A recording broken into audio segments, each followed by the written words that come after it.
వెళ్తారా వాళ్ళతో పాటు? అంటే ఇంత ఇష్యూ అయిన తర్వాత సో ఒక పక్కన రమావత్ మధు గాని, శివ అరెస్ట్ కాలేదు, మధు అరెస్ట్ అరెస్ట్ అయినట్టున్నది. సో మొత్తానికి ఆ శివ విషయంలో గాని బాధితులకు న్యాయం జరిగేంత వరకు ఓయూ విద్యార్థిగా మీరు మేము ఖచ్చితంగా ఖచ్చితంగా ఉంటారా? ఉంటాం. మేము ఉండడానికి కదా మాట్లాడేది. హ్మ్. బాధితులకు న్యాయం జరగని ఇప్పుడు హ్మ్. అందులో మధుండా, శివ ఉండా, మంగిలి ఉండా వీళ్ళు ఎవ్వరు లేకుండా సరే ఇంకెవడున్నా సరే హ్మ్. వాళ్ళని పట్టుకురండి. హ్మ్. వాళ్ళని పట్టుకొచ్చి వీళ్ళు జరిగిన నష్టాన్ని పూడ్చమని చెప్తున్నాం తప్ప వీళ్ళెవరని కూడా మేము అంటలేము. ఓకే. చట్టం చెప్తుంది కదా అన్న, హ్మ్. చట్టం చూస్తుంది కదా. కోర్టులు, పోలీసులు, న్యాయస్థానాలు వాళ్ళ న్యాయం జరిగేంత వరకు వాళ్ళ పక్షాన నుండి కొట్లాడాలి. వాళ్ళ పక్షాన మేము ఉంటాము. మేము ఉండి వాళ్ళకి మాట్లాడతాం. వాళ్ళ న్యాయం జరిగేంత వరకు మేము బాధితుల పక్షాన ఉంటాం. సో ఒక పక్కన పోలీసోళ్ళే ఒక అడ్వకేట్ పోతే బ్రీత్ అనలైజర్ టెస్ట్ చేసి అవమానించినటువంటి సంఘటన చూస్తా ఉన్నాం.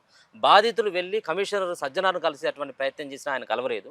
కానీ మంగ్లీతో మాత్రం నవ్వుకుంటూ ఫోటో దిగినటువంటి సిచ్యువేషన్ చూసినటువంటి తర్వాత సో ఈ విషయంలో పోలీసులు న్యాయం చేస్తారన్నటువంటి భావన ఇప్పుడు మీకుందా? ఆమె పోలీసులు వాళ్ళకి న్యాయం చేయకపోతే వాళ్ళకి ప్రజలు న్యాయం చేస్తారు. అందుకే ప్రజలు బాధితుల పక్షాన మాట్లాడతారు. నేను ఎందుకు మాట్లాడినా, నేను ఎప్పుడు మాట్లాడలే. ఈరోజు ఎందుకు మాట్లాడినా అంటే ఈరోజు సజ్జన ఆమె ఆమె అందరిని కలుస్తుంది. ఆమెకు అవకాశం ఉంది. ఆమె సెలబ్రిటీ కాబట్టి ఆమె కలుస్తుంది. మా పేదోళ్ళు కానీ మేము ఏడ కలుస్తాం. మేము పోలీసు మెట్ల మీద కూర్చోవాలనే. హ్మ్. మీరు అందరు అటువైపు ఉన్నా కూడా మేము ఆ బాధితుల పక్షాన ఉస్మానియా యూనివర్సిటీ విద్యార్థులుగా మేము ఆ పక్షాన ఉంటాం. ఆ బాధితుల పక్షాన నుండి ఆ బాధితుల కోసమే పోరాటం సో చేస్తాం.